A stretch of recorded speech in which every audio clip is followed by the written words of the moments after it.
Hello students. So last lecture में हमने कुछ थ्योरम्स डिस्कस किए थे और एक्सरसाइज नंबर 1.1 हमारा कंप्लीट हो गया था। लेकिन मैं आपको बताना चाहूँगा जितने भी थ्योरम्स हमने डिस्कस किए थे उसमें से जो आपका रिड्यूस सिलेबस आया है उसमें आपका property of an angle bisector of a triangle, angle bisector theorem omit हो गया है। दैट इज पेज नंबर 8 पे जो थ्योरम है वो आपका ओमिट हो चुका है। उसका कन्वर्स ओमिट हो चुका है, जो पेज नंबर 10 पे उसका converse of angle bisector theorem वो ओमिट हो चुका है। इसके अलावा पेज नंबर 12 के ऊपर दो एग्जाम्पल जो और एक्टिविटी है वो भी आपका ओमिट हो चुका है। पेज नंबर 13 पे जो एक्टिविटी है वो भी आपका ओमिट हो चुका है। इन शॉर्ट अगर आपको जो आएगा यहाँ पे प्रैक्टिस सेट 1.2 में जो आपके ओमिट सम्स है उसमें है question number 3, question number 5, question number 6, question number 7, question number 8, question number 9 और क्वेश्चन नंबर 11। ये सारे सम्स आपके ओमिट है। मैं रिपीट कर दूंगा। एक्सरसाइज में आपको question number 3, question number 5, question number 6, question number 7, question number 8, question number 9 और क्वेश्चन नंबर 11 ये सारे ओमिट है आपके। इसके अलावा आपका एक्सरसाइज नंबर 1.2 का जो फर्स्ट क्वेश्चन है वो भी आपका ओमिट रहेगा क्योंकि वो एंगल बाइसेक्टर थ्योरम पे बेस्ड है, तो वो भी आप ओमिट कर लीजिए।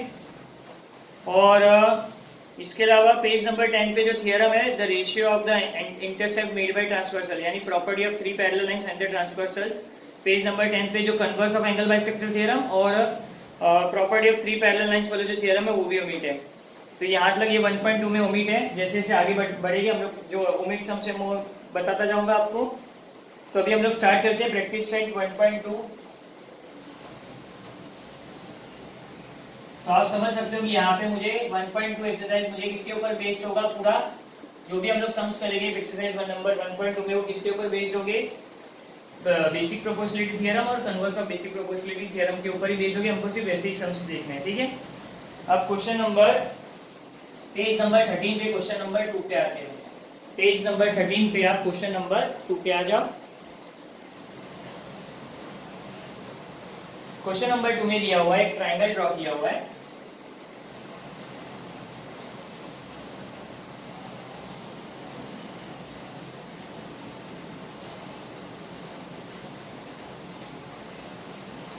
एक ट्राइंगल ड्रॉ किया, ट्राइंगल पी क्यू आर एक ट्राइंगल है और एन और एम यहाँ पे दिए हुए हैं।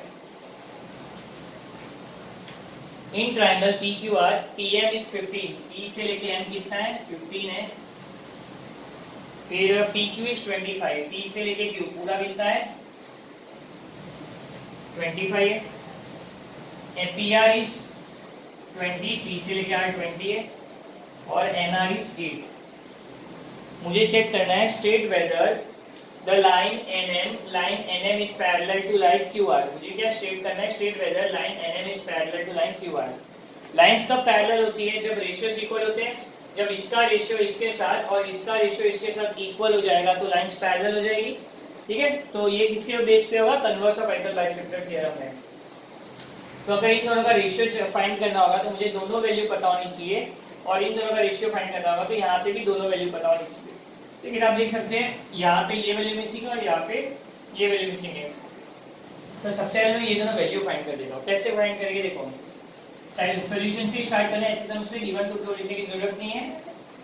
यहाँ पे गिवन टू फाइंड वगैरह कुछ नहीं लिखना है। स्टार्ट करते हैं सॉल्यूशन से। पी आर क्या दिया हुआ है, पी आर क्या होता है P N plus N R. P R क्या होता है P N plus N R और आप देख सकते हो P dash N dash R, ठीक है। ये मैंने लिख दिया P R is equal to P N plus N R. Whole P R कितना है 20 है, पी एन हमें नहीं पता, एन आर कितना है 8 है। तो ये 20 माइनस 8 करूंगा तो ये हो जाएगा पी एन, 20 में से 8 गया तो ये क्या हो जाएगा P N is equal to 12। P N की वैल्यू मिली 12। अब हम सॉल्व करेंगे पी क्यू। पी क्यू क्या होगा P M plus M Q और इसका रीजन लिख देंगे P dash M dash Q. P Q is 25, ये है 15, ये है एम क्यू। तो 25 में से 15 गया तो यहाँ पे बचेगा एम क्यू, तो यहाँ पे आंसर आएगा M Q is equal to 10। MQ का 25 में से 15 गया तो MQ का आंसर आ जाएगा 10। That's all. ये दोनों हम लोग ने सॉल्व कर दिया। ये भी वैल्यू मिल गई, ये भी वैल्यू मिल गई, ठीक है। अब मुझे यहाँ पे रेशियो चेक करना है। अगर रेशियो इक्वल हो गई तो ही लाइंस पैरेलल होगा। अब मैं क्या कर रहा हूँ, रेशियो चेक कर रहा हूँ। किस तरह से? Pn/Nr का रेशियो चेक करता हूँ मैं। Pn/Nr का रेशियो चेक करता हूँ। What is the value of Pn? 12। What is the value of Nr? 8। दोनों को डिवाइड करूंगा तो क्या हो जाएगा? 4 3 सा 4 2 सा। तो Pn/Nr क्या हो गया? 3/2। इसको ले देता हूँ इक्वेशन नंबर फर्स्ट। अब हम लोग क्या करेंगे? Pm और Mq का रेशियो चेक करेंगे। What is the value of Pm? 15. What is the value of Qm? 10. 5 के टेबल में जाएगा दोनों। 5 3 सा 5 2 सा। सेकेंड इक्वेशन दे देता हूँ। इक्वेशन नंबर फर्स्ट और सेकंड से हमें क्या पता चला? इसका भी आंसर 3/2, इसका भी आंसर 3/2। मतलब दोनों का RHS इक्वल होगा तो LHS भी इक्वल होगा। तो मैं क्या लिख दूंगा? From 1 and 2 Pn/Nr is equal to Pm/Mq। Ratio equal हो जाएंगे तो लाइंस पैरेलल हो जाएगा। देयरफॉर अगर ये रेशियो इक्वल हो गए तो line NM is parallel to line QR by converse of basic proportionality theorem। converse of basic proportionality theorem से ये सॉल्व हो जाएगा। डेट सॉल्व हो गया सम। देख लीजिए अच्छे से, एकदम सिंपल सम था।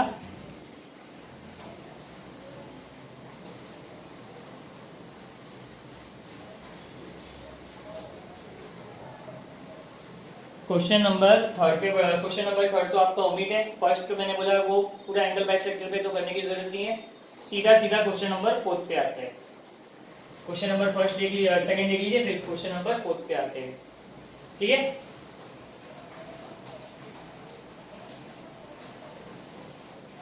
चलिए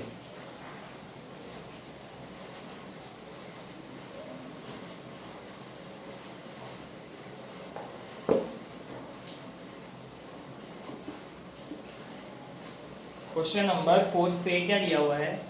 measures of some angles in the figure are given. क्या दिया है? Prove that AP/PB is equal to AQ/QC। Okay, मैं डायग्राम ड्रॉ कर देता हूँ। कुछ इस तरह से डायग्राम है। ट्रायंगल ABC दिया हुआ है, ये P और ये Q दिया हुआ है। ये एंगल 60 डिग्री है, ये एंगल 60 डिग्री है, ठीक है। और ठीक है, अभी क्या है गिवन में आपको, अब देखो यहाँ पे आपको गिवन में दिया हुआ है। आप देखोगे in triangle APQ, angle APQ is equal to 60 degree and in triangle ABC, या तो मैं डायरेक्टली ऐसा लिख सकता हूँ, angle APQ is equal to angle ABC is equal to 60 degree, ठीक है। मैंने डायरेक्टली लिख दिया, ठीक है। और मुझे यहाँ पे टू प्रूव करना है AP/PB AQ/QC। AP/PB is equal to AQ/QC मुझे प्रूव करना है, ठीक है। प्रूफ पे देखते हैं, बहुत सिंपल प्रूफ है, देखो ध्यान से। ये दो ट्राइंगल में, in triangle APQ, in triangle APQ and triangle ABC,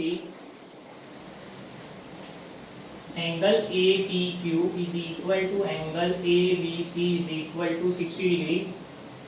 ये क्या हो जाएगा? गिवन। ये दोनों एंगल इक्वल है क्योंकि ईच 60 डिग्री, ऐसा भी लिख सकता हूँ। ये दोनों एंगल्स आपस में इक्वल लिख लो, कॉम्बिनेट लिख लो, चलेगा। ये दोनों एंगल्स इक्वल है, each 60 degree, but they form angles equal. लेकिन कैसे एंगल्स बन रहे हैं? But they form corresponding angles. दोनों करस्पॉन्डिंग एंगल्स फॉर्म कर रहे हैं ना, but they form corresponding angles. Therefore अगर करस्पॉन्डिंग एंगल्स है, therefore segment PQ is parallel to side BC, therefore segment PQ is parallel to side BC. Corresponding angles है ना ये दोनों, corresponding angles congruent होते हैं तो lines क्या हो जाते हैं, parallel by corresponding angle test. corresponding angle test से क्या हो जाएगा, PQ is parallel to BC हो गया. अगर लाइंस पैरेलल होगी तो रेशियो इक्वल हो जाते हैं, लाइंस पैरेलल हो जाएगी तो रेशियो इक्वल हो जाएगी. therefore AP upon PB is equal to AQ upon QC by basic proportionality theorem. Lines parallel था तो रेशियो इक्वल हो गया, basic proportionality theorem. That's all, हो गया सम. सेकंड सम भी आपका कंप्लीट हो गया, देख लीजिए अच्छे से.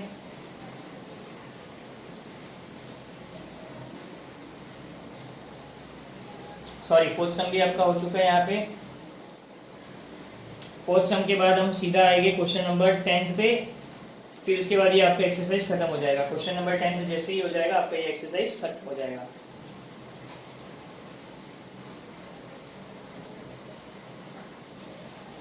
क्वेश्चन नंबर 10 एक्टिविटी है, कोई दिक्कत नहीं है.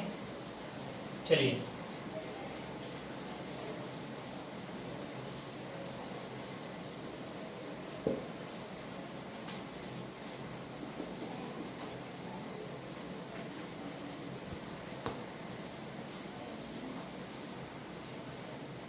क्वेश्चन नंबर 10 एक्टिविटी में आपको क्या दिया हुआ है. इन the figure 1.44 x is any point in the interior of a triangle. Point x is joined to the vertices of a triangle. Segment PQ is parallel to segment DE. Segment QR is parallel to segment EF. Fill in the blanks to prove that segment PR is parallel to segment DF. ठीक है, कुछ given दिया है, कुछ to prove दिया है और मुझे यहाँ पे स्टेटमेंट प्रूव करना है. ठीक है, एक्टिविटी फिल करनी है. तो मैं डायग्राम ड्रॉ कर देता हूँ. डायग्राम का बहुत इंपॉर्टेंट रूल रहेगा ये सब में, ये सब में डायग्राम का रूल बहुत इंपॉर्टेंट रहेगा.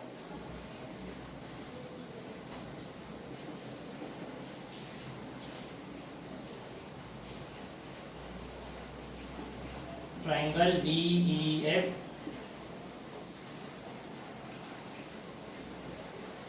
यहाँ पे मैं इसको इससे ज्वाइन कर लेता हूँ, इसको इससे ज्वाइन कर लेता हूँ, इसको इससे ज्वाइन कर लेता हूँ.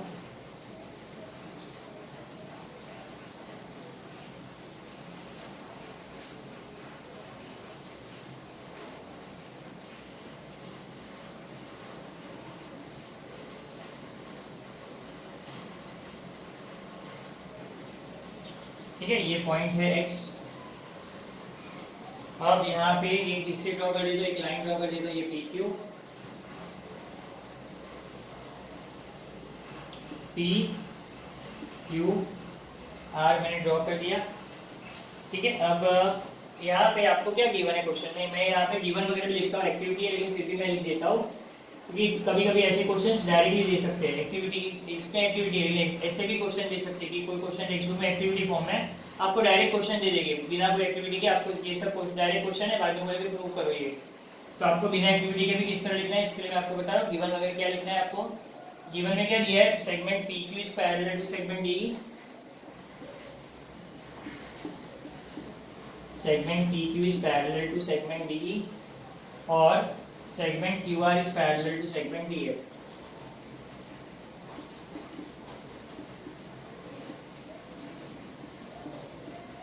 ठीक है, ये आपको दिया हुआ है गिवन वाले पार्ट में.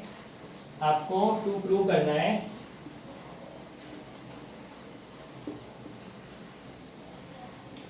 Segment PR is parallel to segment DF.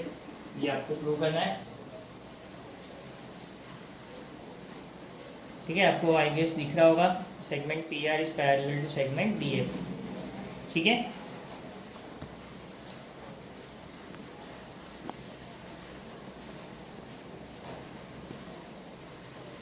चलिए आगे बढ़ते हैं. Segment PR is parallel to segment DF. Okay, proof पे आते हैं.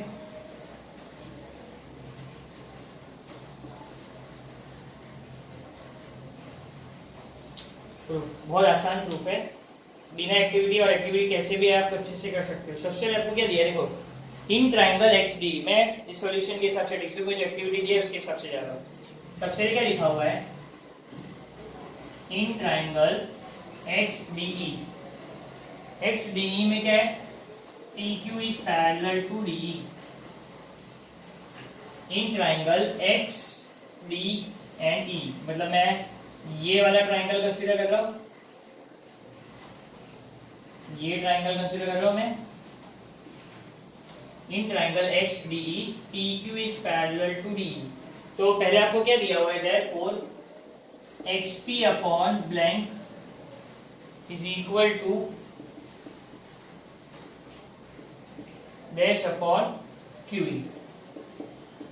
तो अगर आप देखोगे ध्यान से, ये ट्राइंगल ले रहा हूं मैं, इसमें एक्स पी अपॉन क्या आना चाहिए, अगर मैं लाइंस पैरेलल बता रहा हूं ये ट्राइंगल में, अगर मैं लाइंस पैरेलल बता रहा हूं तो आपको पता है बेसिक प्रोपोर्शनलिटी थ्योरम आना चाहिए।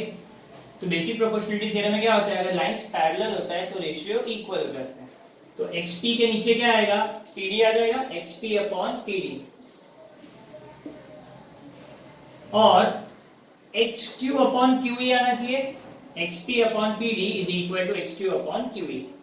तो ये हो गया X Q upon Q E, और ये आ जाएगा बेसिक प्रोपोर्शनलिटी थ्योरम। ठीक है, ये मैंने रीजन के साथ लिख दिया सब कुछ, और इसका जो रीजन आएगा ये बॉक्स दिया हुआ है, यहाँ पे रीजन लिखना है गिवन। Is that clear? अब आपको इसको दे देना है स्टेटमेंट नंबर 1। अब आपको दिया हुआ है in triangle X E F, triangle X E F, ये ट्राइंगल में Q R is parallel to E F है।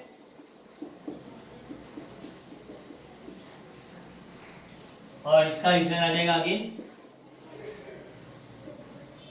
Given, Q R is parallel to X F है, तो यहाँ पे पूरा रेशियो हमें खुद से लिखना है, सब कुछ बॉक्सेस ही है।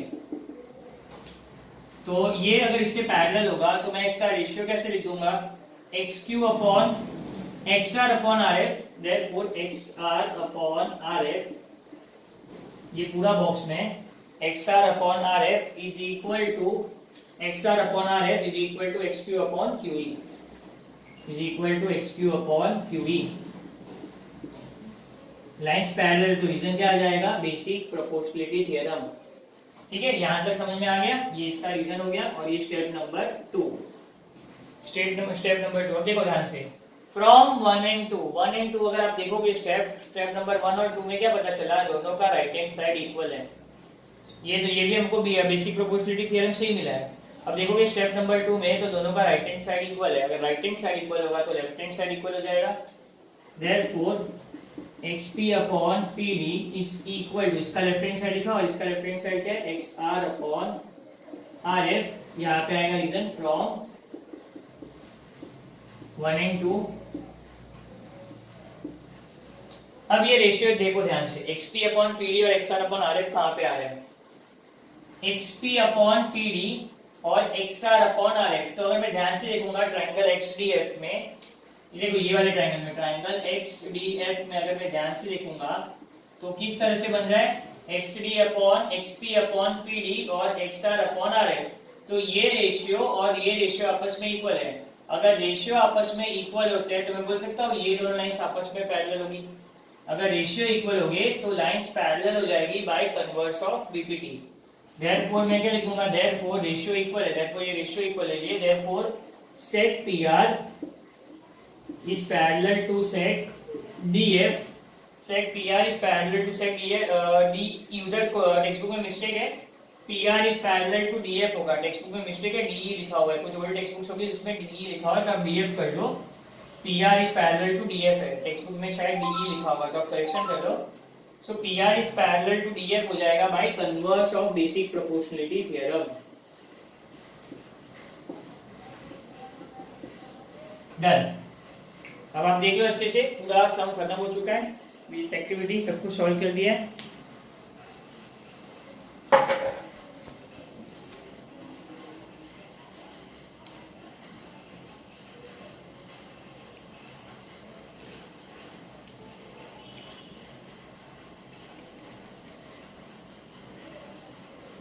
ठीक है, तो हम लोग ये लेक्चर वाइंड अप करते हैं। अभी ये आपका अब देखो जाएगा, यहाँ पे आपका कौन सा सम हो चुका है, ये आपका एक्सरसाइज नंबर 1.2 हम लोग ने कंप्लीट कर दिया है।